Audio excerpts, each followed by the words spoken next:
Selamat pagi, salam sahabat. Berjumpa kembali di program Sabda Menyapa GKJ Sidareja. Hari ini adalah Minggu Prapaskah kedua. Hari Minggu, tanggal 16 Maret 2025. Kita akan merenungkan bersama dari Imamat 11.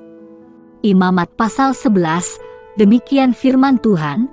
Lalu Tuhan berfirman kepada Musa dan Harun, katanya kepada mereka, katakanlah kepada orang Israel, begini, inilah binatang-binatang yang boleh kamu makan dari segala binatang berkaki 4 yang ada di atas bumi, setiap binatang yang berkuku belah, yaitu yang kukunya bersela panjang, dan yang memamah biak boleh kamu makan.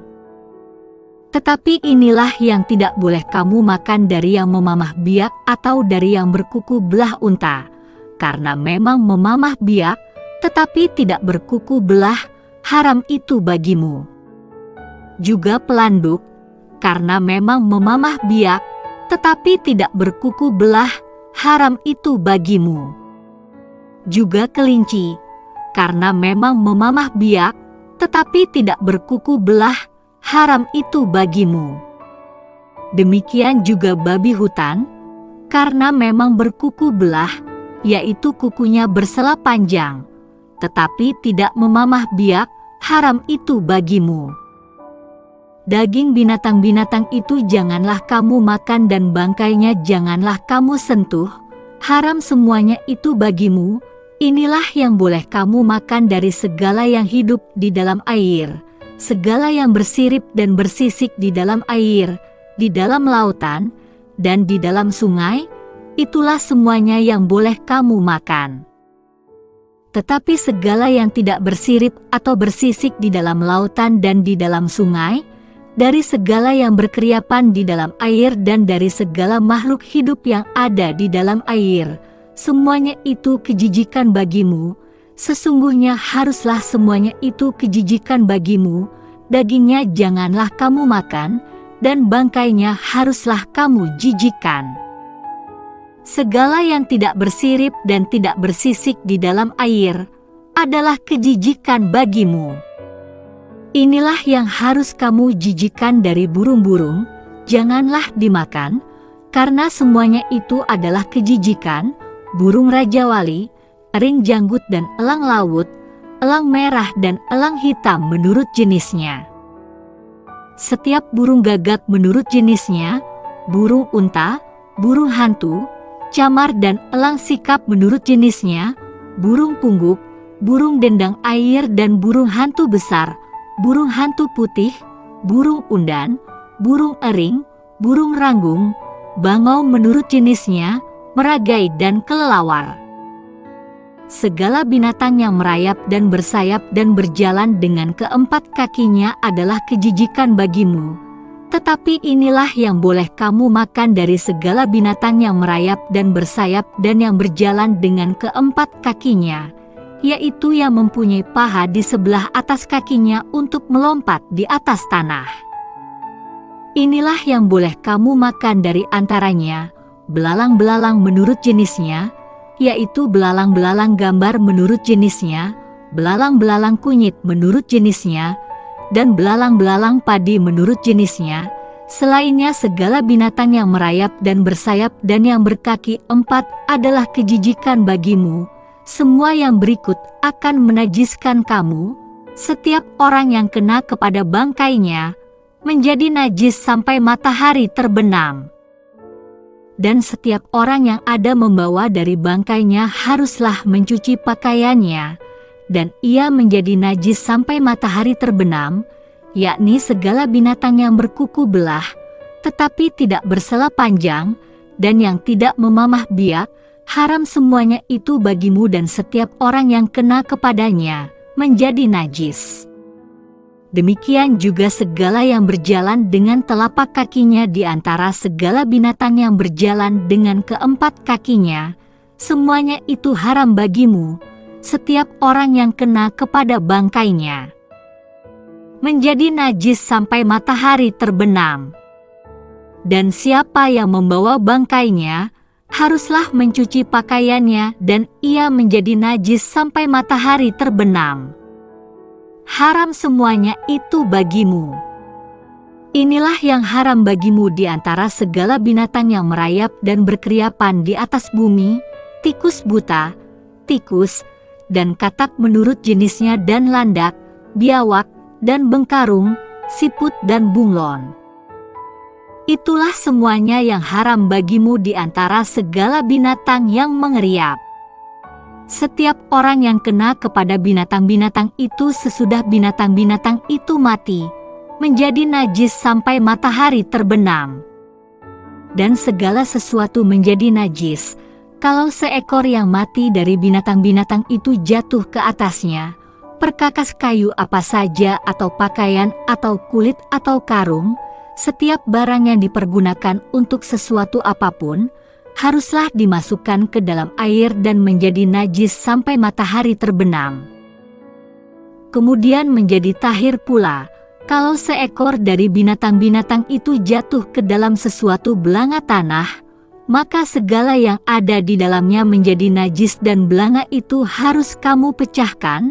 Dalam hal itu segala makanan yang boleh dimakan, kalau kena air dari belanga itu, menjadi najis, dan segala minuman yang boleh diminum dalam belanga seperti itu, menjadi najis.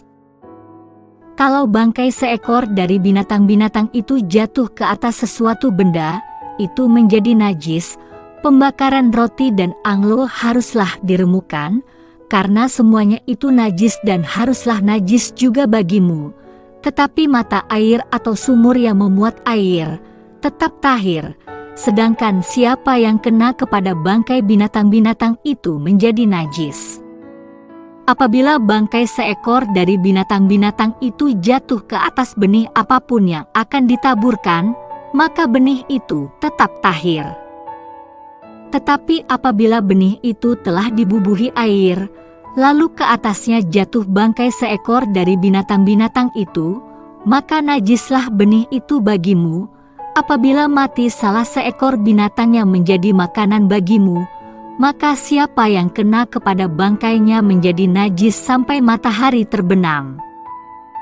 Dan siapa yang makan dari bangkainya itu, haruslah mencuci pakaiannya, dan ia menjadi najis sampai matahari terbenam.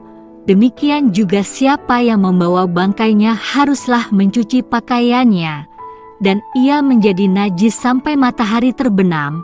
Segala binatang yang merayap dan berkeriapan di atas bumi adalah kejijikan, janganlah dimakan. Segala yang merayap dengan perutnya dan segala yang berjalan dengan keempat kakinya, atau segala yang berkaki banyak, semua yang termasuk binatang yang merayap dan berkeriapan di atas bumi, janganlah kamu makan, karena semuanya itu adalah kejijikan. Janganlah kamu membuat dirimu jijik oleh setiap binatang yang merayap dan berkeriapan, dan janganlah kamu menajiskan dirimu dengan semuanya itu, sehingga kamu menjadi najis karenanya. Sebab akulah Tuhan, Allahmu, maka haruslah kamu menguduskan dirimu dan haruslah kamu kudus, sebab aku ini kudus.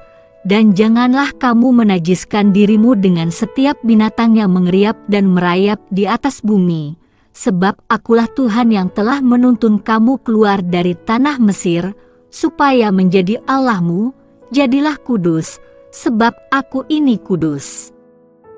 Itulah hukum tentang binatang berkaki empat, burung-burung dan segala makhluk hidup yang bergerak di dalam air dan segala makhluk yang mengeriap di atas bumi, yakni untuk membedakan antara yang najis dengan yang tahir, antara binatang yang boleh dimakan dengan binatang yang tidak boleh dimakan. Tema renungan hari ini adalah kuliner.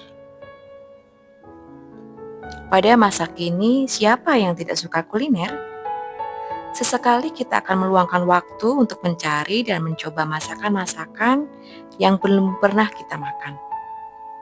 Sekarang ini kita bisa mencicipi beragam jenis makanan dengan bebas. Namun pernahkah Anda memikirkan apakah makanan itu sebenarnya tahir atau najis? Saat kita membaca perikop ini, mungkin muncul pertanyaan, apakah perikop ini memang dimaksudkan untuk mencegah kita makan sesuai selera kita? Apakah sebelum kita memakan sesuatu, kita harus memastikan apakah itu tahir atau najis? Apakah kita hanya boleh makan hewan yang berkuku belah, kukunya bersela panjang, dan memamah biak di ayat 2-3, tetapi tidak boleh makan hewan yang hanya memamah biak atau berkuku belah seperti unta, pelanduk, kelinci, dan babi di ayat 4-8. Apakah kita baru boleh makan hewan air jika hewan itu bersirip dan bersisik seperti di ayat 9? Mungkin ini terkesan berlebihan, namun itulah Taurat yang harus diikuti oleh seluruh umat pada zaman Perjanjian Lama. Lalu bagaimana dengan kita orang percaya pada zaman Perjanjian Baru yang disebut zaman anugerah? Apakah peraturan ini masih berlaku? Perlu diingat bahwa hukum Taurat diberikan untuk menjaga kekudusan umat di hadapan Allah, bukan untuk menjaga kesehatan. Perlu diperhatikan bahwa perihal makanan telah dinasihatkan bahwa semua yang diciptakan Allah itu baik dan tidak ada yang haram jika diterima dengan ucapan syukur, karena semuanya itu dikuduskan oleh firman Allah dan oleh doa, seperti yang tertulis dalam 1 Timotius 4 ayat 4-5. Yang perlu kita perhatikan hanyalah apakah dengan memakan makanan tersebut kita mengucap syukur kepada Tuhan. Jika kita makan apa saja dengan sembarangan, tentu perilaku itu akan berdampak buruk bagi kesehatan maupun kerohanian kita. Sebaliknya, jika kita makan dengan bijak dan dengan pengendalian diri, kita dapat memuliakan Tuhan dengan tubuh yang sehat. Berhentilah berdebat soal makanan tahir atau najis. Yang terpenting bagi kita sekarang adalah kita dengan sehat memuliakan Tuhan dan menaati kehendak-Nya dalam segala hal yang kita lakukan. Mari bersama kita berdoa. Kami mengucap syukur Tuhan untuk firman yang boleh Engkau berikan. Kami mohon ampun jika kami sering berdebat tentang makanan yang tahir atau najis, dan bahkan hal ini telah melukai saudara-saudara kami. Mampukan kami ya Tuhan, untuk terus boleh memuliakan Engkau dengan tubuh kami yang sehat. Mampukan kami Tuhan, untuk boleh mengendalikan diri dengan baik, dengan makanan yang kami makan. Inilah doa dan syukur kami yang kami alaskan di dalam nama Tuhan kami, Yesus Kristus. Amin. Demikian renungan hari ini. Mari bijak dengan cara mengendalikan apapun yang kita makan. Bertemu esok. Selamat beraktivitas. Tuhan Yesus memberkati.